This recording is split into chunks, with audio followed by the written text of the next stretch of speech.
పిల్లల ఈ దినాన్న మొదటి తెస్సలోనిక పత్రికలో 3 వచనాలు మనం చదువుతాం. 5, 6, 7 వచనాలు చదవండి. 5, 6, 7 వచనాలు. ఏలయనగా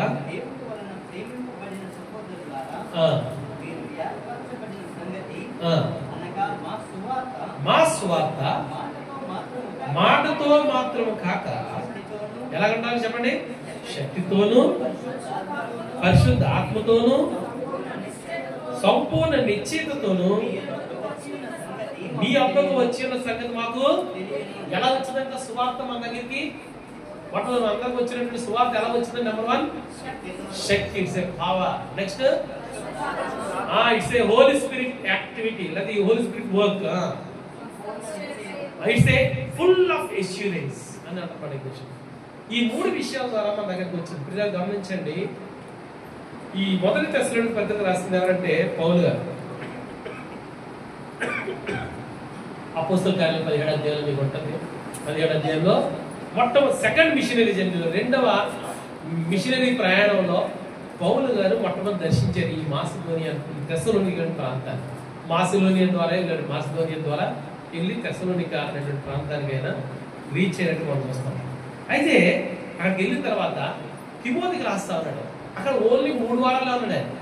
3 సబ్బాత్ దినాలంటే 3 దినాలు 3 వారాలు ఉన్నాడు. ఉండి అక్కడ ప్రజలందరికీ బోధించిన తర్వాత అక్కడ చాలా మంది యూదులు, గ్రీకులు, అనేక మంది ప్రభువు నమ్ముకుంటారు. నమ్ముకున్న తర్వాత అక్కడ తిమోతిని పంపించి తిమోతికి చెప్తారన్నమాట, బాబు అక్కడ ఏం చేయాలంటే అక్కడ ప్రజలు ఎలా ఉన్నారో చూసి నాకు చెప్పని చెప్తారు. ఇన్ఫర్మేషన్ తీసుకున్న తర్వాత లెటర్ రాస్తాడు. ఏమేమి రాస్తున్నాడంటే, అయ్యా మీ దగ్గరికి వచ్చినటువంటి సువార్త ఎట్లాంటిదంటే శక్తితోను పరిశుద్ధాత్మతోను సంపూర్ణ నిశ్చయితతో మీ దగ్గరికి వచ్చింది అనే సంగతి మీకు గుర్తు చేస్తావు అన్నమాట. గమనించండి, అసలు సువార్తను ప్రకటన ఎక్కడైతే ఉండదు, where there is no gospel there is no humanity అంటే దేర్ ఇస్ నో హ్యుమానిటీ అంటే అర్థం ఏంటి తెలుసా? సువార్త ఎక్కడైతే ఉండదో అక్కడ మనుషుల్లాగా ఉండలేదు. ఒక కుక్కని ఏ ఊరు తీసుకెళ్ళినా కుక్కలాగే ఉండదు, కుక్కలాగే బిహేవ్ చేస్తుంది. ఏ జంతువుని ఎక్కడ తీసుకెళ్ళినా ఆ జంతువు ఏ దేశంలో ఉన్నా ఎక్కడైనా అలాగే బిహేవ్ చేస్తుంది, ప్రవర్తిస్తుంది. కానీ మనిషి మాత్రం అలా.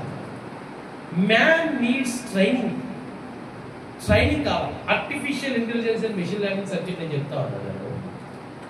మెషిన్ లెర్నింగ్ అంటే ఎలా చెప్పాలంటే చూడండి, మెషిన్ లెర్నింగ్ అంటే చెప్తాను జాగ్రత్తగా. పిల్లలకి మీ అందరూ కూడా ఎగ్జామ్ రాయండిరా, ఆవుల గురించి రాయండి అంటారు. మీకు ఆవులు ఎప్పుడు కూడా చూసారు కానీ ఆవు ఏం చేస్తుంది, పాలు ఎలా తీస్తారు, ఎలా తింటుంది ఏంటంటే తెలియదు. ఎగ్జామ్ రాయమంటే మహారాత్రి 3-4 పేజీలు రాస్తారు.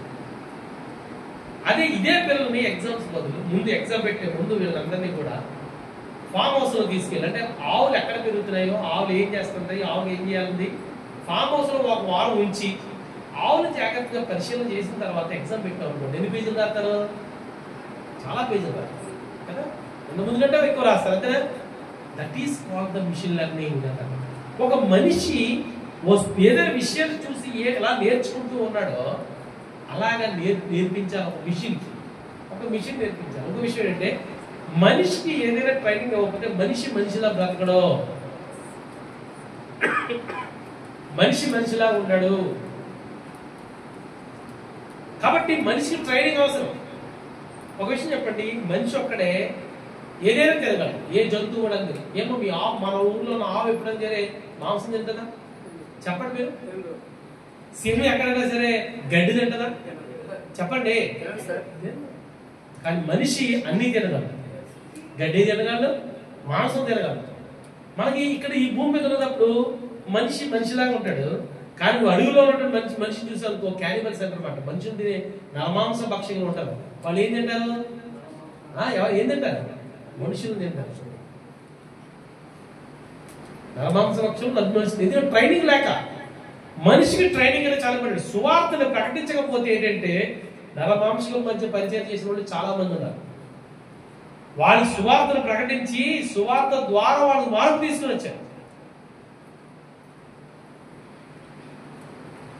గమనించాలి పిల్లలు, మనిషికి ట్రైనింగ్ చాలా అవసరం. సువార్తను ప్రకటించకపోతే ఒక మనిషిలా బ్రతకడు, ఉండడు, జీవించడు. నేను 1991లో నేను నక్సలైట్ అవ్వాలనుకుని చదువుతాను. నేను ఏం చదువుతుండే నక్సలైట్ అవ్వాలని ఉద్దేశం. ఎందుకంటే మా ఏరియాలో ఎక్కువ నక్సలైట్ ప్రభావం చాలా ఎక్కువ. నక్సలైట్ అవ్వాలి, మా ఇంటికి అలా వస్తూ వెళ్ళిపోతుంటాను. ఏంటనియా అప్పుడప్పుడు అడుగుతుంటాను కదా, ఏం చేస్తానంటే ఏమీ లేదురా, ధనవంతులందరూ కొట్టి మనల్ని పేదోళ్ళందరూ పెంచుతాను, మంచిది అనుకున్నాను. ఒక నక్సలైట్ అవ్వాలనుకున్నాను. 1991లో నేను ఒక సువార్తను విన్నాను. మా ఫ్రెండ్ ఇన్సిడెంట్, ఒక మీటింగ్ లాగా బాగుంటుందంటే మా ఫ్రెండ్ మాటలు వచ్చాను. అక్కడ ఏం చెప్తారో ఎవరు ఉంటారో ఏమో మనకి ఏం తెలియదు. సో ఆ సువార్త వెంటనే మామూలుగా కూర్చున్నాను, మాట్లాడుతున్నాను. ఒక ఆయన మాట్లాడుతున్నాను ఇలా నాలా. లోకస్ వార్త 5వ అధ్యాయం 1వ వచ్చిన దగ్గర 11వ వచ్చిన వరకు ఆయన మాట్లాడుతున్నారు. 5వ వచ్చిన దగ్గరికి వచ్చిన తర్వాత, నీ జీవితంలో ఎంతో ప్రయాసపడతా ఉన్నావా? రాత్రంతా ప్రయాసపడతా ఉన్నావా? ఎన్నో సంవత్సరాల తరబడి ప్రయాసపడతా ఉన్నావా? నీ జీవితంలో సక్సెస్ రాలేదా? ఒక్కసారి వేసే మాట చూడు. ఒక్కసారి నీ జీవితంలో వేసే మాట అంటే నీ జీవితంలో అద్భుతాలు వస్తావు. పేతురు గారు రాత్రంతయు శ్రమ పడినా రాలేదు ప్రభు జయము, రహదారులు వెతకినను రాలేదు అని పాట పాడతారు. నా సమయంలో రాత్రంతా శ్రమ పడ్డాను, ఒక్క చేప కూడా పడలేదు. అయినను మీ మాట చెప్తున్నా. అందులో అరువు ఎవరికి ఎక్కువ తెలుసా? పేతురు గారు ఉంది. పిల్లడంత ఉన్నప్పటి నుంచి చేపలు పట్టేవాడు ఆయన. చేప ఎక్కడ పడుతుంది, ఎప్పుడు పడుతుంది, ఎలా పడుతుంది అనేది ఆయన బాగా తెలుసు. ఈజ్ వెల్ ఎక్స్పీరియన్స్డ్, ప్రావీణ్యత గలవాడు ఆయన. అలాంటి యేసుప్రభువు చెప్తున్నారు, అయ్యా నువ్వు చేపలు వేయండి అనుభవంగానోడికి చెప్తుంటే ముసలుడికి దగ్గర నేర్పాలమ్మా, ఎలా తగ్గాల. అలాంటిది అనమాట. పేతురు గారికి చేప ఎక్కడ పడుతుందో తెలుసు. అమ్మ ఇక్కడ ఏంటి అని చెప్తే చేశారు. అది పగలు చేపలు పడే టైం కూడా కాదు, సందర్భం కూడా కాదు, చేపలు అక్కడ కూడా పడవు అని బాగా తెలిసినప్పుడు కూడా దేవుడి మీద నమ్మకం ఉంచి నీ మాట చెప్పున వల వేస్తానని చెప్పి వల వేసాడు. విస్తారమైన చేపలు పట్టి ఈయన దేవుడు తప్ప మానవుడు కాదురా అనుకున్నాడు. సాష్టాంగ పడిపోయాడు. అప్పుడు నేను చేపలు పట్టేటువంటి మనుషులుగా తయారు చేస్తాను. Gospel, where there is a gospel there is a life. సువార్తని ప్రకటించడం మనం నేర్చుకోవాలి. ఆయన ఎప్పుడైతే చెప్పాడో నేను ఒకసారి వేసుకున్నాను, అంగీకరిస్తే బాగుంటుంది కదా అనుకున్నాను నేను. ఆ తర్వాత మా ఫ్రెండ్స్ చెప్పాను. చెప్తే చిన్న బైబిల్ ఇచ్చాను. తర్వాత నాకు గ్రంథాలు కూడా గ్రూప్ వ్యాధి అన్ని చదువుతా ఉన్నాను. అది ఇది కంపేర్ చేస్తాను. చాలా సంవత్సరాలు పట్టింది. ఆఖరికి వేసే దేవుడని నేను నిశ్చయం తీసుకున్న నుంచి నా ప్రవర్తన, నా పద్ధతులన్నీ మారిపోయాయి. నేను ఒక మంచి ఈ రోజు నాకు 50 కోట్ల జనాభాకి సువార్తను ప్రకటించాలనే ఉద్దేశంతో దిగుతాను. 50 కోట్ల జనాభాలో 50 లక్షల మంది వేసే నమ్ముకోవాలని చూస్తాను. 50 లక్షల్లో 50,000 మందిని శిష్యులుగా తయారు చేయాలని, 500 మందిని మంచి స్వార్థులుగా, పాస్టర్లుగా, సంఘ పెద్దలుగా, ప్రపంచంలో అనేకమైనటువంటి సంఘ నాయకులుగా తయారు చేయాలని దిగుతాను. నేను నక్సలైట్ ఉంటే ఏనాడు చచ్చిపోయాడు, ఎక్కడో ఉండేవాడు, అడవుల్లో తిరుగుతున్నవాడు. Because of the gospel. సువార్తకి అంత పవర్ ఉంది, శక్తితో వచ్చినది. పరిశుద్ధాత్మ దేవుని యొక్క కార్యం అది, సంపూర్ణమైన నిశ్చయిస్తుంది. చచ్చిపోతే పరలోకం వెళ్తుంటే నిశ్చయించేది సువార్త ఉంటాయి. ఇది చాలా మంచిదని అందరికీ తెలుసు. అందరికీ కూడా మన సువార్తను ప్రకటించి ఎంతకాలం అయింది. వెళ్ళి 4-10 మంది చెప్పవచ్చు. నేను మా ఫ్రెండ్ ఆవిడ ఫోన్ చేసి 23 years బ్యాక్ మా ఫ్రెండ్ అనమాట, మా ఊర్లో సువార్త చెప్తా ఉన్నాం, నువ్వు మీటింగ్లో రావాలి స్పీకర్గా అన్నాడు. 8-9వ తారీఖు, 8-9-10వ తారీఖు షెడ్యూల్ చూస్తే చాలా టైట్గా అలాంటి మాటిస్తున్నాడు. వేరే చోటకి వెళ్ళాలి. కానీ అన్నీ చూసిన తర్వాత స్వార్థ చెప్పాల్సిన బాధ్యత చాలా ఉందని చెప్పి సరే చెప్పి వెళ్తా ఉన్నాను. ఎక్కడంటే ఏమంటుంది, తెలంగాణ అన్నమాట. తెలంగాణ ఏరియాలో పేరు గుర్తురావడం, సూర్యాపేట దగ్గర ఉంటారు. పేరు గుర్తురావడం. సూర్యాపేట దగ్గరికి మేము ఒకరోజు అలాగే ఊరు తీసుకెళ్తే స్వార్థ చెప్పాలా అన్నాడు. మేము అర్ధరాత్రి అప్పుడు చాలా నడిచి వెళ్ళాం. చాలా దూరం వెళ్ళబోతుకి తెల్లవారు 3 అయిపోయింది. 3 అయిపోయిన తర్వాత ఇలా పడుతున్నాను. టక్కన లేపాడు. ఏంటంటే మీటింగ్ అంటే 4 గంటల మీటింగ్ అంట. మీటింగ్ చెప్తే ఊరు అందరూ కూర్చున్నారు. మీలాగే 4 గంటలకు ఊరు అందరూ కూర్చున్నారు. కూర్చుంటే నాకు ఆ భాష అడవుల్లో ఉండేటువంటి భాష. సో నేను ఆ భాషలో నేను తెలుగులో చెప్తే వాడు ట్రాన్స్లేషన్ చేసి ఇది జరిగి 20 సంవత్సరాలు అయిపోయింది. ఎందుకు అనుకోవాలంటే మళ్ళీ ఏంటో ఉదయం 6 గంటల వదిలేసాము, తర్వాత ఏం చేస్తారు వీళ్ళందరూ ఉదయం అందరూ కూలి పనికి అడవిలోకి వెళ్ళిపోతారు, మళ్ళీ సాయంత్రం ఎప్పుడో వస్తాను. మా మీటింగ్స్ ఎప్పుడు కూడా 3 రోజులు జరిగి 3 రోజులు తెల్లవారుజాము 4 గంటలకే జరిగాయి. మరి అదే ప్రాంతంలో చర్చి కట్టారంట, చాలా బాగుందంట. అదే ప్రాంతంలో యవనస్తులు మళ్ళీ సువార్త ప్రకటించడం మళ్ళీ వెళ్తారంట. సో నేను ఇప్పుడు చెప్తున్న విషయం ఏంటంటే సువార్త చెప్పడం ద్వారా మనుష్యుల జీవితాలు మారుతాయి. మన ఊర్లో మన 1952లో ఒక సంఘటన జరిగింది మన వైజాగ్ సింహాచలంలో ఉన్నటువంటి సింహాచలం కొండ మీద ఆ దేవుడి దగ్గర ఉన్నటువంటి విగ్రహాన్ని ఒక పట్టుకెళ్ళి వెళ్ళిపోయాడు. వాళ్ళు ఒక ముఠా కూడా తీసుకెళ్ళిపోయారు. ఆ ముఠా పేరు అబ్బాకాస్ అంట. అబ్బాకాస్ అతని పేరే, అంటే ఇంగ్లీష్లో మనం మ్యాథ్స్ గురించి అబ్బాకాస్ అంట వేరు, కానీ ఇది అబ్బాకాస్ అంట. ఆయన ముఠా పట్టుకెళ్ళిపోయారు అన్నమాట 1952లో. అందరు గాలించారు. ఆ రోజుల్లో ఎవరైనా సరే చాలా ఖరీదైంది అనమాట వస్తువు. ఈ వ్యక్తిని పట్టుకున్న వారికి ఎవరికైనా సరే ఎవరైనా వస్తే వాళ్ళు ₹1,00,000 చెప్తారు. 1952లో అనౌన్స్మెంట్ చేశారు. ఆ వ్యక్తిని ఎవరైనా తీసుకొని వస్తే పట్టుకుంటే గవర్నమెంట్కి కానీ పోలీసులకు కానీ ఎవరికైనా పట్టుకుంటే అందరూ దానికోసం గాలిస్తారు. ఒక 10 సంవత్సరాలు పోయిన తర్వాత పోలీస్ స్టేషన్కి వచ్చాడు ఒక ఆయన. వచ్చి నేనే అబ్బాకాస్, నేనే ఆ సింహాచలం ఉన్నటువంటి ఆహారాన్ని నేనే దొంగిలేస్తాను, అదంతా మా ఫ్రెండ్స్ అందరూ కలిసి అమ్ముకొని తినేసాం, అయిపోయాయి, మేమేం చేయలేము, కానీ నేనే చేశాను అని చెప్పి జైలుకి వచ్చాడు. అప్పుడు వాళ్ళందరూ అడుగుతా ఉన్నారు పోలీసు వాళ్ళు, ఏమయ్యా అయిపోయి 10 సంవత్సరాలు అయిపోతా ఉంది, తీసుకుంటే తీసుకున్నా, ఎందుకు నీ అంతకు నువ్వే ఈ పోలీస్ స్టేషన్ రావడానికి కారణం ఏంటి అని అడిగితే ఆయన చెప్తాడు, అయ్యా ఒకప్పుడు మనుషులు కొట్టి దొంగతనం చేసేవాడిని, పెద్ద పెద్ద డబ్బులు దోచుకున్నాను, చాలా గుడులు దోచుకున్నాను నేను, అలాంటి బ్రతుక్కి ఒక దినాన్ని యేసే నాకు ప్రత్యక్షమయ్యాడు. యేసే ప్రత్యక్షమైతే ఆ రోజు నుంచి నా దందా నా పనులన్నీ మానేశానండి, నేను ఒక మనిషిగా బ్రతుకుతా ఉన్నాను. నేను పనులు చేయడం ద్వారా చాలా మంది ట్రైన్లు వెళ్తా ఉంటే చైన్ పట్టుకుని లాగుతుంటే ఆడవాళ్ళకి ఇలా చైన్ దిగిపోయిందట. ఎంతమందిని హింసించానండి, ఎంతమందిని బాధ పెట్టానండి. అవన్నీ యేసే క్షమాపణ పొందండి. మానవుడి యొక్క జీవితాలు మారాలంటే యేసయ్య సువార్త. ఈ పౌలు చెప్తాను, తిమోతే ఆ ప్రాంతంలో వారికి సువార్త చెప్పు. Very good. ఆ సంఘం ఏం చేస్తా ఉన్నదో సార్ మనం మాట్లాడినారు. మొట్టమొదట మన సువార్తను అంగీకరించే మనం కూడా we're receiving the gospel, we're receiving the gospel. Receive the gospel అంటే ఇంకో చెప్పాలంటే మనం దేవుని యొక్క సువార్తను మనం అంగీకరించాం. ఎంతమంది యేసయ్య సువార్త అంగీకరించడం అంటే అర్థం ఏంటో తెలుసా? సువార్తను అంగీకరించడం అంటే యేసు ప్రభు నా కొరకు పుట్టాడు, నా కొరకు చనిపోయాడు, నా కొరకు తిరిగి లేచాడని నీ నోటితో ఒప్పుకొని నీ హృదయంలో అంగీకరించినట్టయితే నీకు రక్షణ వచ్చిందంట. సువార్త అంగీకరింపబడ్డది అంటారు. అలా ఎంతమంది చేశారు కదా? చేతండి, చేతులు సార్ నేను యేసు ప్రభువును అంగీకరించాను చేతులు సార్. Very good. ఇప్పుడు వాళ్ళు చాలా మంది అంగీకరించారు అన్నమాట. మరి మీరు సువార్త ఎంతమంది చెప్పారమ్మా? రీసెంట్ గా ఈ వారంలో, అంటే మొన్న ఆదివారం నుంచి ఆదివారం వరకు నేను సువార్త చేశాను. Very good boy, very good. ఒక్కలేదా? నైస్. నువ్వు కూడా చెప్పారా? ఏం చెప్పావు నువ్వు? ఏం చెప్పావు చెప్పరా నాన్న? తెలీదా? సువార్త అని చెప్పావు. ఎవరికైనా ఫ్రెండ్స్ చెప్పావా ఏమైనా వేసే దేవుడని? సరే ఓకే, గమనించండి కదా. ఆక్సిజన్ అనేది ఆరోగ్యానికి బ్రతకడానికి చాలా బాగుంది సార్. మీరు ఒక 3 నిమిషాలు కానీ 5 నిమిషాలు కానీ ముక్కు నోరు మూసుకొని అస్సలు ఆక్సిజన్ తీసుకోండి, ఏమైపోతారు? చచ్చిపోతారు.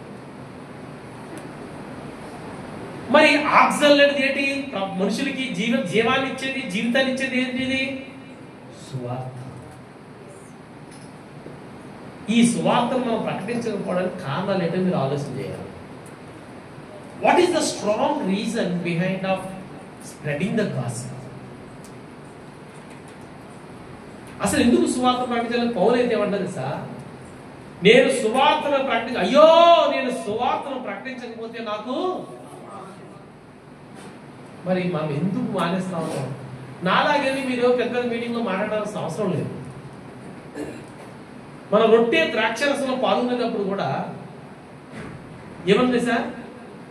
మృతమైన దాన్ని చచ్చిపోయే వరకు కూడా ఏం చేస్తాను ఉంటుంది సార్? సువార్తను ప్రకటిస్తాను. మాట తెలుసా?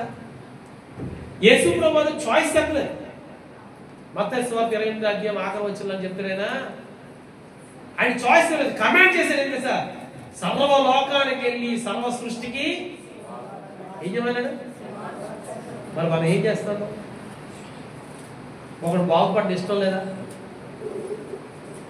ఒకడు బాగుపడ్డ ఇష్టం లేదా? వీళ్ళందరూ మత మార్పులు అనుకుంటున్నారు. మనం వెళ్ళి చెప్పాలండి. ఎక్కడ చెప్పాలండి? వెళ్ళి బహిరంగ ప్రసంగాలు అని చెప్పి నీ ఇంటి పక్కన వాళ్ళు చెప్పొచ్చు, నీ బస్సులో కూర్చున్న వాళ్ళకి వాకింగ్ చెప్పొచ్చు, నా కాలేజీలో మా ఫ్రెండ్స్ చెప్పొచ్చు, మా స్టూడెంట్ చెప్పొచ్చు. నేను ప్రతిరోజు క్లాస్ చెప్తాను. 1 అవర్లో 10 minutes ఏదో ఒక స్టోరీ రూపంలో చెప్తాను పిల్లలు. That's my call. నేను మీకు ఏం చెప్తున్నానో చేస్తా ఉన్నా. మన నరాల్లో ఉండిపోవాలి. ఏసే గురించి చెప్పాలండి. ఇది పాస్టర్ గారి పని కాదు,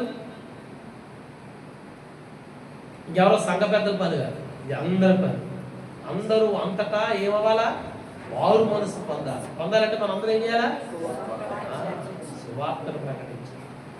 ఈ తెస్సలోనిక సంఘంలో ఉన్నటువంటి ప్రజలు చూడండి జాగ్రత్తగా. 1వ అధ్యాయంలో 6వ వచనం చదవండి. 6వ వచనం, పరిశుద్ధాత్మల కలుగు ఆనందముతో గొప్ప ఉపద్రవమునందు మీరు నా వాక్యమును అంగీకరించి మమ్మును ప్రభువును ఏం నడుచుకుంటున్నారంటే వాళ్ళు జాగ్రత్తగా మీరు అందరూ. తెస్సలోనిక సంఘం ఒక మాదిరి సంఘంగా ఉంది. ఆ సంఘాన్ని పోలి మనం అందరం కూడా జీవించాలి. నెంబర్ 1, మీరు మొట్టమొదటి సువార్తను అంగీకరించారు. అంగీకరించిన తర్వాత మీరు ఎలా జీవిస్తా ఉన్నారంటే మమ్మును ప్రభువును పోలి జీవిస్తా ఉన్నారు. You are like Jesus, you are living like Jesus. Life and lips అనే మాట ఉంటుంది. లైఫ్ అండ్ లిప్స్, జీవితం ఒకటి, మాట ఒకటి ఉందనుకో, బ్రతుకు ఒకటి, మాట ఒకటి, చేష్ట ఒకటి ఉందనుకో, వాడి హిపోక్రైట్ అన్నారు, మోసగాడు. ఒకలా జీవించి ఒకలా మాట్లాడడం అనేది మోసాలు చేయడం అన్నారు. హృదయం ఒకటి ఉండి ఒకటి మాట్లాడడం అనేది మోసం చేయడం అంటారు. హిపోక్రైట్స్ అంటారు. జీవితాన్ని జీవించి వేరేలా మాట్లాడుతూ ఉంటే కూడా ఏమంటారు చెప్పండి? అది కూడా మోసం. కానీ ఇక్కడ తెస్సలోనికలో ఉన్న సంఘస్థులు ఏం చేస్తా ఉన్నారంటే ఏ సువార్తనైతే అంగీకరించారో ఆ సువార్త ప్రకారంగా జీవించాలని జీవిస్తా ఉన్నారు. అన్నిలే ఏసీ గురించి తెలియదు అందరికి, మళ్ళంటే వాళ్ళందరూ సువార్త గురించి బ్రతకాలనుకుంటున్నారు. ఈ రోజు క్రైస్తవులు చూడండి, సంఘంలో ఒకలా ప్రవర్తిస్తారు, బయట ఒకలా ప్రవర్తిస్తారు. సంఘంలో ఒకలా మాట్లాడతారు, బయట ఒకలా మాట్లాడతారు. లైఫ్ అండ్ లిప్స్, మాట చేస్తా ఒకలా బ్రతకలు ఒకలా అవ్వలేదు. మన మోసం, మోసాలన్నీ ఇక్కడే చూస్తా ఉన్నాం సంఘంలో. నటించే వాళ్ళు ఎక్కువైపోయారు. సో ఈ తెస్సలోనిక సంఘంలో ఉన్న ప్రజలు దేవుని యొక్క వాక్యానుసారం జీవిస్తా ఉన్నారు, దేవుని పోలి జీవిస్తా ఉన్నారు. అలా జీవించడం ద్వారా ఆలోచనల నుండి మీరు ఒకసారి చదవండి. ఆలోచన 7వ వచనం వచ్చిపోయి 7వ వచనం. కాబట్టి మాసిదోనియాలోను అకయాలోను విశ్వాసులందరికీ ఏమైనా దే ఆర్ ద మోడల్స్. రే జీవిస్తే అక్కలా జీవించాలరా, జీవిస్తే అనలా ఉండాలా, మాట్లాడదనలా ఉండాలా, ప్రవర్తిస్తానలా ఉండాలా. మనం చూసి ఏమనుకుంటున్నారో, మన బ్రతుకులు ఎలా ఉన్నాయో మాదిరికరమైన ఎగ్జాంపుల్ లే. ఒక ఊరు కాదు, 2 ఊరు కాదు, మాసిదోనియా అకయ అనే ప్రాంతాల్లో అంటే మ్రోగుతుంటుంది అక్కడ సౌండ్. ఇట్స్ ఎ ట్రంపెట్ అన్నది.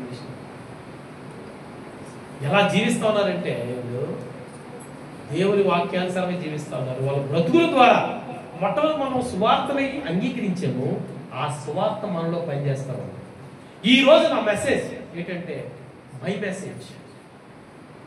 నా టాపిక్ ఏంటి? My message. నేను ప్రజలకి ఏం చూపిస్తా ఉన్నాను? What is my message to the people? నా మెసేజ్ ఏంటి? సువార్తను అంగీకరించాను, అంగీకరించిన నాలో పనిచేస్తా ఉంది. అది ప్రభువుని పోలి జీవిస్తూ ఉంటే ఆ వేరే ఊర్లో ఉన్నటువంటి వారు మరొకసారి చదవండి అయ్యా 6వ వచనం. పరిశుద్ధాత్మ వలన కలుగు ఆనందంతో గొప్ప ఉపద్రవమును మీరు ఏం చేశారంటే ఉపద్రవం కష్టాలంలో వాక్యాన్ని అంగీకరించారు. మమ్మును ప్రభువుని పోలి నడిచిన 7వ వచనం చదవండి. నడిచారు. మాసిదోనియాలోను అకయాలోను విశ్వాసం ఎలా ఉందంటే మామూలు కదండి, విశ్వాసాలు అందరికీ బిలీవర్స్ లో కూడా మాదిరి. అక్కలా ప్రార్థన చేయాలి, అన్నలా ప్రార్థన చేయాలి. ఏది మనం ప్రార్థన చేయట్లేదు? ఏది వాక్యం చదవడం ఎక్కడ ఉంది? స్వార్థ ప్రకటించడం ఎక్కడ ఉంది? 3 పూటలో తినడం రావడం, పశువులకి మనకి తేడా లేకుండా. మన ఊర్లో కుక్క ఏం చేస్తుందంటే, చాలా మంచి వాళ్ళు జాగ్రత్తగా వెళ్తారు. కుక్కలు ఏం చేస్తుంది వాళ్ళు జాగ్రత్తగా వెళ్తారు. దాని పని ఏంటంటే తినడం, ఎక్కడ దొరుకుతుందా అని చూడడం, తినడం, ఊరంతా తిరగడం. ఎందుకు? తిన్నది అడగాలి కదా. ఊరంతా తిరగడం, తర్వాత పిల్లలు కనడం, మళ్ళీ పిల్లలు చూసుకోవడం. దానికి మనకి ఏమైనా తేడా ఉందా? కుక్కకి మనకి ఏమైనా తేడా ఉందా? క్రైస్తవుల గురించి మన గురించి మాట్లాడదాం. ఎందుకు బ్రతుకుతామో, ఎందుకు ఉంటున్నామో ఆలోచన చేయాలి కదా. మా చర్చిలో నాకు దాదాపు 23 years మా చర్చెస్లో మాట్లాడుతున్నాను. సందర్భం నాకు కొంతమంది ఫ్రెండ్స్ ఉండేవారు. వాళ్ళందరూ కూడా పాస్టర్లే. నెంబర్ 1 మొట్టమొదట ఇస్సాక్ అని కోరడు, కాపీ పేస్ట్ చేసుకున్నాడు. ఆయనతో మాట్లాడుతుంటే దేవుడు పిలిచాడు. ఆయన బోరడపేట అనే ప్రాంతానికి వెళ్ళి 4 సంఘాలు కట్టుకుని పక్కన పరిచయం చేస్తాడు. తర్వాత ఎజ్రా అని ఒక ఆయన ఉన్నాడు. ఆయన ఆటో నడుపుతున్నాడు. ఆయనతో మీకు కలిసి మాట్లాడుతుంటే ప్రభు పిలుపుని బట్టి ఆయన ఎలమెచ్చి వెళ్ళిపోయి 4 చర్చలు నడిపిస్తున్నాడు. మొన్న ఆదివారం అక్కడికి వెళ్ళాను. ఫిలిప్ గారు ఒక ఆయన ఉండేవారు. ఆయన ఈ కోకోకోలా కంపెనీ ఉండేది పిఆర్ గార్డెన్స్ ప్రాంతంలో. మీరు ఎన్జిఓస్ కాలనీ దగ్గర ఉంటా ఉంటారు. ఫిలిప్ గారు ఒక ఆయన ఉండేవాడు. ఆయన స్వార్థను అంగీకరించాడు. ఆ భార్య వదిలేసింది. ఈయన జీవించకపోవడం వల్ల, త్రాగే ఉండడం వల్ల జీవితం బాగాలేదు. సంఘానికి రోజు వచ్చాడు, వాక్యం విన్న తర్వాత యేసుని నమ్ముకున్నాడు. యేసుని అంగీకరించిన తర్వాత ఫ్యామిలీ కట్టబడిన తర్వాత ఆయన అమలాపురం సైడ్ వెళ్ళిపోయాడు. అమలాపురం సైడ్ వెళ్ళిపోయి 25 చర్చిలకి సంఘబద్ధ కాదు. మాసిదోనియా అకయ అంటే ఏంటి అర్థమవుతుందో. నాతో పాటు నేను ఎక్కడికి వెళ్ళినా బండి మీద తిప్పుతూ ఉన్నాడు. ఆయన ఇటు వాంబే కాలనీకి వచ్చాడు. మధురవాడలో వాంబే కాలనీకి వెళ్ళిపోయాడు. ఆయన చర్చ్ పెట్టుకోలేదు. ఇప్పుడు దాదాపు 60 మందిని దేవుడిని నడిపిస్తాను. నేను అడుగుతున్న పాయింట్ అంటే, మేము పెద్ద చేసిన పరిచయం లేదు. మా సంఘం ద్వారా వాళ్ళు వెళ్ళి పరిచయం చేస్తారు. ఈ రోజుకి మాకు 134 చర్చలు ఉన్నాయి. ఈ 134 చర్చలు రావడం కారణం తెలుసా? సంఘస్థులే. వాళ్ళు సువార్త మేము ప్రకటించాము, సువార్త వాళ్ళు పనిచేసింది. వాళ్ళు బయటికి వెళ్ళి వాళ్ళు సంఘాలు పెట్టుకుని మనం సహాయం చేస్తాము, ఆత్మీయంగా సహాయం చేస్తాం. వాళ్ళు మన బిడ్డలో వాళ్ళు ప్రభువుని నమ్ముకొని ఏసే చిత్తం ఏంటో తెలుసుకొని వెళ్ళారు. అనేక ప్రాంతాల్లో మంచి విశ్వాసంగా పనిచేస్తా ఉన్నారు. కొన్ని ఎగ్జాంపుల్ చెప్పారు. మేము చిన్నప్పుడు సండే స్కూల్ 8th 9th మేము ఇంజనీరింగ్ చదువుతున్నాడు. ఫస్ట్ ఇయర్లో ఇంజనీరింగ్ చదువుతున్నప్పుడు హైదరాబాద్లో చదువుతున్నాం. మేము రూమ్లో 4 ఫ్రెండ్స్ ఉండేవాళ్ళు. ఒక ఫ్రెండ్ నాసిక్లో ఉన్నాడు, చర్చ్ పెట్టాడు. ఇంకొక ఫ్రెండ్ కేరళలో NIT పనిచేస్తున్నాడు ప్రొఫెసర్గా, ఆడో చర్చ్ పెట్టాడు. ఒక ఆయన ఇగ్నాట్ యూనివర్సిటీలో వడ్ల మూడి గుంటూరులో పనిచేస్తా ఉన్నాడు. ఆయన కూడా పరిచయం చేస్తా ఉన్నాడు. నేను చెప్తున్న పాయింట్, మా నలుగురు కూడా చిన్నప్పుడు ఆ ఊళ్ళో పిల్లలకి సువార్త ఎలా ప్రకటించాలని, రే మీరందరూ మీరు మా దగ్గర రండి, మీకు ఫ్రీగా ట్యూషన్ చెప్తాను. ఫ్రీగా ట్యూషన్ చెప్తుంటే అందరూ వచ్చారు. అందరికీ కూడా మంచిగా పాఠాలు చెప్తున్నాం. మేము ఇంజనీరింగ్ స్టూడెంట్స్ కదా, చిన్నపిల్లలు కాబట్టి బాగానే ఇవ్వాలి. 10th ఇంటర్మీడియట్ వరకు ఇవ్వాలి. ఆ తర్వాత వాళ్ళకి మోరల్ స్టోరీస్ అని బైబిల్ స్టోరీలు చెప్పడం మొదలెట్టాం. ఆ సండే స్కూల్ నుంచి 2 మిషనరీలుగా ఉన్నారు. సండే స్కూల్ నుంచి అదంతా అన్యులు. ఒకప్పుడు ఆ ఊర్లోకి బిఐబిపి బీజేపీ వాళ్ళు వస్తే కొట్టి, అలాంటి వాళ్ళు ఉంటారు కాబట్టి ఈ క్రైస్తవులందరూ కూడా స్వార్థ చెప్పడం కొద్ది కొట్టి పంపిస్తారు. అలాంటిది ఆ ఊర్లో మేము ఉండి స్వార్థ ప్రకటించాం. వాళ్ళు మమ్మల్ని కూడా కొట్టారు. మా ముందు వార్నింగ్ ఇచ్చారు, పిల్లలందరూ మారిపోతున్నారు ఎలా ఇన్ఫర్మేషన్ వస్తే ఆ పిల్లల తల్లిదండ్రులు కూడా thank you, god bless you, వేడిలా నాకు కొంచెం రోడ్ చిన్న problem. Very good. So point ఏంటంటే, బాబు ఒకసారి వార్నింగ్ ఇచ్చారు, అబ్బాయి ఇప్పుడు ఎందుకు ఏం జరుగుతుందంటే పిల్లలు మార్మల్స్ పొందారు, చిన్నపిల్లలు చిన్న వయసులో. వాళ్ళ మమ్మీ డాడీ కూడా ఏదైనా బాగుందో ప్రార్థన చేయి, మన యొక్క ప్రార్థన చేసుకోవడం, మన యొక్క ప్రార్థన వాళ్ళకి పోయే జబ్బులు అంటే వాళ్ళ విశ్వాసమే వాళ్ళ స్వస్థపరిచి మాకు కూడా స్వస్థతలు ఉన్నాయి. తగ్గిపోతా ఉంటే వాళ్ళు వేసుకోవడం నమ్ముకోవడం మొదలెట్టారు. ఇలాగే వేసుకోవడం కన్వర్ట్ చేస్తారు, వాళ్ళకి మారిపోతారని చెప్పి మాకు వార్నింగ్ ఇచ్చారు. అబ్బాయి మీ నలుగురు కూడా ఊరు వెళ్ళిపోవాలి, ఖాళీ చేసి, లేదంటే మీ శవాలు మీ ఇంటికి వెళ్తాయి. ఎప్పుడు 20 సంవత్సరాల క్రితం గురించి చెప్తాను.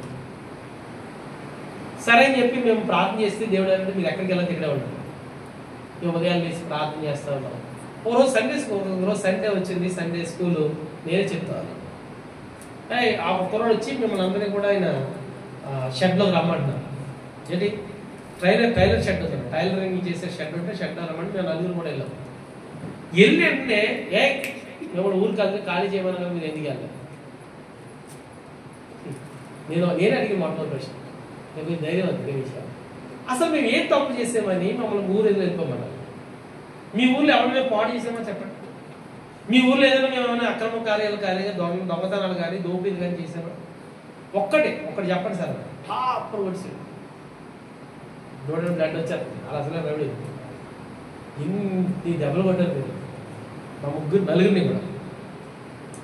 మేము బయటకు ఆ పిల్లలందరూ కూడా మేము సండే స్కూల్ వాళ్ళందరూ ఇంటికి వెళ్ళిపోయి అన్ని తీసుకెళ్ళిపోయారని చెప్తే ఆ పేరెంట్స్ అందరూ కూడా వచ్చే షర్ట్ని పైకి ఎత్తారు. మేము అక్కడ దెబ్బలు తిని రక్తాలు కారుతాను మా బయటకు వచ్చి. అప్పుడు ఆ ఊళ్ళో అడుగుతున్నారు కదా, మొన్న నల్ల డ్రెస్ తీసుకున్నాం, నువ్వు ఎర్ర డ్రెస్ తీసుకున్నావు, మేమేమైనా అన్నామా? మాకు నచ్చింది వేసి మేము నమ్ముకుంటే నీకేమైంది వెంటనే క్షమాపణ చెప్తాను. నా పాయింట్ ఏంటంటే, ఆ సంఘటన జరిగిన తర్వాత అక్కడ ఉన్నటువంటి కొట్టినటువంటి చాలా మంది వేసేది. పిల్లరా పౌలు అంటా ఉన్నాడు, పౌలుకి స్వార్థను ప్రకటించాలని ఆశ ఉంది. ప్రసంగంలో కొడుతూ ఉన్నారు, తిడుతూ ఉన్నారు, ఎన్నో ఉపద్రవాలు వస్తున్నాయి. 10 సార్లు కొట్టి ఎన్నోసార్లు చేసినా సరే స్వార్థను ప్రకటించాలి అనేటువంటి భారం తెలిపోతాం. మనకుందా? స్వార్థను ప్రకటించాలనే భారం మనకుందా?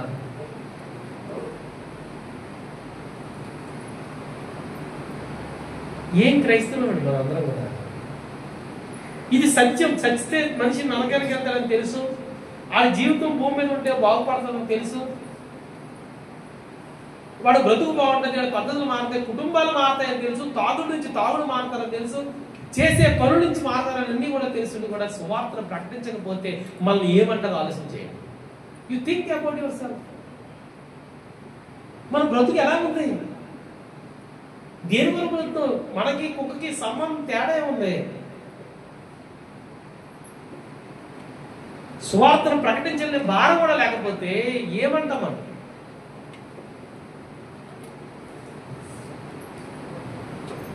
ఈ అకయ్య అనేటువంటి ప్రాబ్లం చూడండి ఒకసారి తెస్సలోని పత్రిక మనం చూద్దాం. వీళ్ళందరూ కూడా ఏం చేస్తా ఉన్నారు తెలుసా? ఏమిగా వచ్చిన ఎందుకనగా మీ యొద్ద నుండి ప్రభు వాక్యము మాసిదోనియాలోను అకయ్యలోను ఏమైందంట? మ్రోగేను. అంటే ఏంటి? ఊర్లకే, ఆ యొక్క ప్రాంతాలు పెద్ద పెద్ద అన్నమాట. ఊరికి చెప్పారు. నీకు ఒక నిర్ణయం ఉందా నీ జీవితంలో? నా కాలేజీలో ఉన్నాను, నా క్లాస్మేట్స్ అందరికీ నేను సువార్త చెప్పాలి. నేను కాలేజీ అయిపోయే లోపు లేకపోతే ఈ సంవత్సరం కాలేజీలో ఉన్నట్టు అందరికీ సువార్త చెప్పాలని భారం ఉందా? నేను కొలీగ్స్ మధ్య పనిచేస్తా ఉన్నాను, వాళ్ళందరికీ సువార్తను ప్రకటించాలనేటువంటి భారం ఉందా? నేను ఒక వీధిలో ఉన్నాను, వీధిలో అందరూ కూడా ఇంటింటికి వెళ్ళి సువార్తను ప్రకటించాలని ఆలోచన ఉందా? ఇది పాస్టర్ గారి పని కాదండి, సంఘ పెద్దల పని కాదు. మారు మనసు పొందిన ప్రతి ఒక్కరు చేయాల్సిన పని. కాబట్టి సంఘంగా ఖాళీగా ఉంది. నువ్వు చేయాల్సిన పనులు చేయడం లేదు. ఒకరి గురించి మన పని చేయడం అవసరం లేదు. దేవుడు చెప్తున్నాడు కదా, వాక్యం చెప్తుంది కదా, ప్రతి ఒక్కరు పరిచయం చేయాలని. ఏమా వారు మోగుతున్న వాక్యం చెప్తా ఉన్నారు, వాడు వాక్యం చెప్తా ఉన్నారు. జీవితంలో నీ వల్ల ఒక్కడైనా బాగుపడ్డా? నేను అడిగే ప్రశ్న. జీవితంలో నీ వల్ల ఏ వ్యక్తి అయినా సరే ప్రభు నమ్ముకున్నాడా? అమ్మా ఇక్కడ ఎవరైనా సరే వాళ్ళ అక్క వల్ల ఈ చర్చ వచ్చారు, లేకపోతే మారుమనసు పొందినటువంటి చేత ఈ చర్చలో ఉన్నటువంటి వాళ్ళ అక్క వల్ల అన్న వల్ల నేను యేసే నమ్ముకున్నాను, లేదా ఈ సంఘానికి వచ్చాను ఎవరంటే చేత ఎవరి వాళ్ళు వచ్చారు సార్ మీరు? ఇదే సంఘంలో ఈ సంఘస్థులే. వండర్ఫుల్. క్లాప్స్ కొట్టండి సాయకుమార్ కోసం.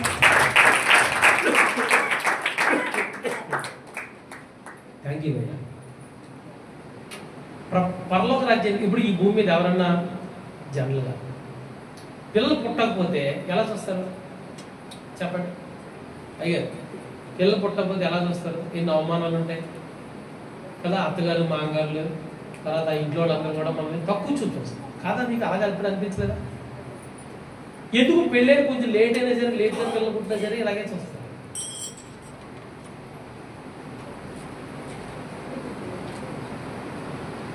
ఈ లోకంలో మనుషులకి పిల్లలు పుట్టకపోతే ఎలా చూస్తా ఉన్నారే, పరలోక రాజ్యానికి వెళ్ళిన తర్వాత అమ్మ నువ్వు ఎంతమంది రక్షించావమ్మా, నాయన ఎంతమంది వేసే గురించి చెప్పి ఎంతమంది రక్షించబడ్డారు అని చెప్తే ఏం చెప్తారు సార్? వయసు వస్తే సరిపోదు సార్. ఏసే ఇంతకాలం నమ్ముకోను అంతకాలం నమ్ముకోను ప్రాముఖ్యం కాదు. ఏం చేస్తాం? వీళ్ళు కొత్తగా ఏసే నమ్ముకున్నారు, సువార్తను విన్నారు, విన్నా కొంత సువార్త పనిచేస్తుంది. పనిచేసినటువంటి సువార్త ఎలా పనిచేస్తుందంటే వాళ్ళు మళ్ళీ సువార్తను ప్రకటిస్తారు. నువ్వు ఒకప్పుడు సువార్తను అంగీకరించావు, నీలో బాగా పనిచేసింది, సువార్తను ప్రకటిస్తున్నావా?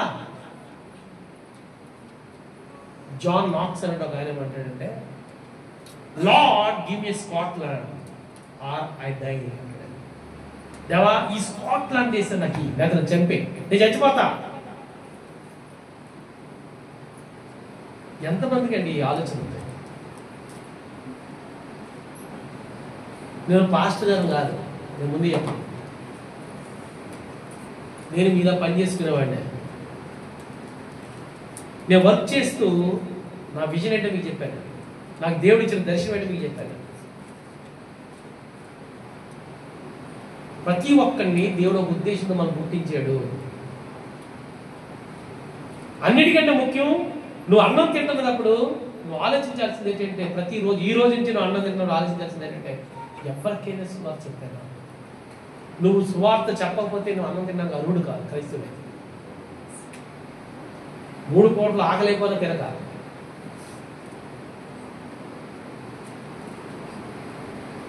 సువార్తను ప్రకటించాలనుకుంటున్నాం. ఇప్పుడు గమనించండి, ఈరోజు మనం ఏం మాట్లాడుకుందామంటే సువార్త గురించి మాట్లాడుకుంటాం. మన టైం అయిపోయింది. Thank you. సువార్త గురించి మనం మాట్లాడుకుందాం. మనమందరం కూడా సువార్తను ప్రకటించాలి. ముందు మనం సువార్త తిన్నాం, మన బ్రతుకులు మారిపోయి, మనం మారిపోయి కదంటే సంకల్పం కొట్టుకోవడం కాదు, సంకల్పం కొట్టుకోవడం కాదు. మనం రీసెంట్గా ఒక ఆర్టికల్ చదువుతా ఉన్నాం. ఆ ఆర్టికల్లో ఒక ఏంజిల్ అని ఒక అమ్మాయి చనిపోయి 23 గంటలు అయిపోయింది. ఆ టైంలో 23 గంటలు ఏం చేసిందని తెలుసా? నేరుగా వేసేదే తెలియదు. పరలోక రాజ్యంలో ఏముంది అన్నీ చూసి, నరకంలో ఏముంది అన్నీ చూసి, నరకంలో ఎవరెవరు ఉన్నారో కూడా చూసి, ఆవిడ చెప్తున్న మాట తప్ప నేను చెప్పే కాదు. పాప్ సాంగ్స్ చేస్తారు కదా, ఎవరు వేరే మైకిల్ జాక్సన్ ఉన్నాడండి అందులో. ఆ సినిమా హీరోయిన్లు పాత చచ్చిపోయిన అందరూ అక్కడ ఉన్నారు. ఇంకా ఆవిడ ఏం చెప్తుందంటే ఇంకొకరు ఎవరు కూడా పోప్ 2 కూడా ఆయన అందులో ఉన్నారు. ఆవిడ చెప్పిన ఆ లెటర్లో రాసిందంటే విషయం. తర్వాత బయటకు వచ్చిన తర్వాత ఆవిడ అంటా ఉంది, ఒకటే చెప్తుంది, నరకం ఉంది, పరలోకం ఉంది, సువార్త ఒకటే దానికి మార్గం.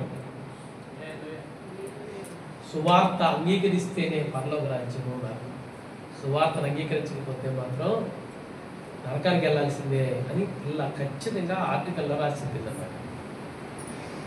స్టోన్ కొన దొంగ మనకు తెలుసు. మనకి సుధాకర్ గారు ఉంటారు, భయంకరమైన దొంగతనాలు చేశాడు. వేస్తే పట్టుకున్న మారాడు. మీ జీవితం మారింది. అనేక మంది జీవితాలు మార్చుకోవాలని సిద్ధపడతా ఉన్నారు. ఎవరైనా యేసయ్య మాట, గాస్పెల్ అంటే గుడ్ న్యూస్, మంచి మాట ఎవరైనా చెప్పుతారేమో ప్రజలు చూస్తా ఉన్నారు. కానీ దౌర్భాగ్యం ఏంటంటే మనం నోరు మూసుకొని ఉండాలి. మనం ఒకరికి సువార్త ఇంకో మాట్లాడంటే, నువ్వు మౌనం అంటే చెరిపేస్తున్నావు అర్థం. చెరిపేస్తున్నావు అర్థం. ప్రజలు చెరపుకురా చెడెదవు. మౌనం ఉండాలి మనం లేవు, మాట్లాడడం మనం. అందుకే సర్వలోకానికి వెళ్ళి సర్వ సృష్టికి స్వార్థం ప్రకటించమని తప్ప నా జీవితాన్ని చూసి అంగీకరిస్తారులే అని అనుకోకూడదు. ఎక్కువ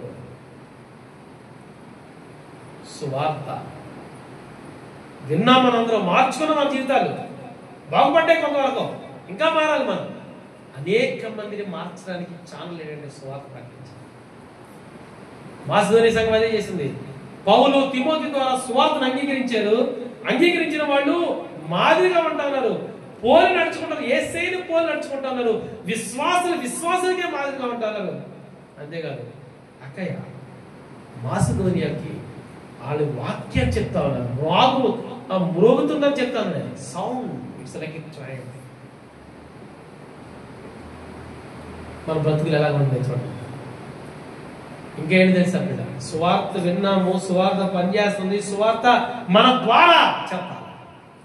నేను ఒక్కటే చెప్తాను, ఈ సంవత్సరం ఈ రోజు మీరు ఆలోచించాల్సింది ఏంటంటే, కనీసం నీ జీవితంలో ఒక 10 మంది పేర్లు రాసుకో. వాళ్ళు సువార్త ప్రకటించి వాళ్ళ గురించి ప్రార్థన చేయ రెగ్యులర్. అంతేకాదు వాళ్ళు నిర్ణయం తీసుకోవాలి, ఈ స్ట్రీట్లో అందరికీ సువార్త ప్రకటించాలి. ఈ ఏ ఏరియాలో అందరూ కూడా సువార్త ప్రకటించాలి. వాళ్ళు విన్ని వాళ్ళు అంగీకరించకపోవాలి. కానీ ఒక విషయం గుర్తుపెట్టుకోండి, దేవుని నోటి నుంచే ప్రతి మాట నెరవేరుస్తుంది. బైబిల్ ఉన్న మాటలు మాట్లాడండి, ఖచ్చితంగా నెరవేరుస్తారు. ఈ రోజు కాకపోతే రేపు కాకపోతే ఎల్లుండి కాకపోతే ఏ రోజు కన్నా సరే పనిచేస్తుంది. మన బాధ్యత ఏంటంటే సువార్తని ప్రకటించడం. ఎంతమంది మీరు సువార్తను ప్రకటిస్తారో మీరు నిలబడి మీకు నేను ప్రార్థన చేస్తాను, దేవుడు గుర్తు చేసేటట్లు. ఎంతమంది ఈ రోజు నుంచి మేము సువార్తను ప్రకటిస్తాము, అనేక మంది జీవితాలు బాగు చేస్తామని నిలబడండి, ప్రార్థించండి. దయగల తండ్రి కృపగలైనా నిలబడి బిడ్డలందరూ కూడా నేను ప్రార్థన చేస్తాను. మాసిదోనియ సంఘం వల్లే మా సంఘం అంతా ప్రభువా నీ సువార్తను విన్నాం, అంగీకరించాం, మాలో పనిచేస్తా ఉంది ప్రభువా. ఈ రోజు నుంచి అనేక మంది బ్రతుకుల్ని బాగు చేయడానికి, ఈ సువార్త ప్రకటించడానికి భారం నా మీద ఉంచానైనా. నేను అనేక మందికి సువార్తను ప్రకటించి అనేక మందిని వైపు తిరపడానికి, అనేక మంది పరలోక రాజ్యానికి వారసులుగా చేయడానికి నన్ను కంకణ పట్టుకుంటా ఉన్న ప్రభు నాకు సహాయం చేసి నడిపించి మరి ఈ ప్రార్థన యేసు నామములో వేడుకొంచున్నాను తండ్రి.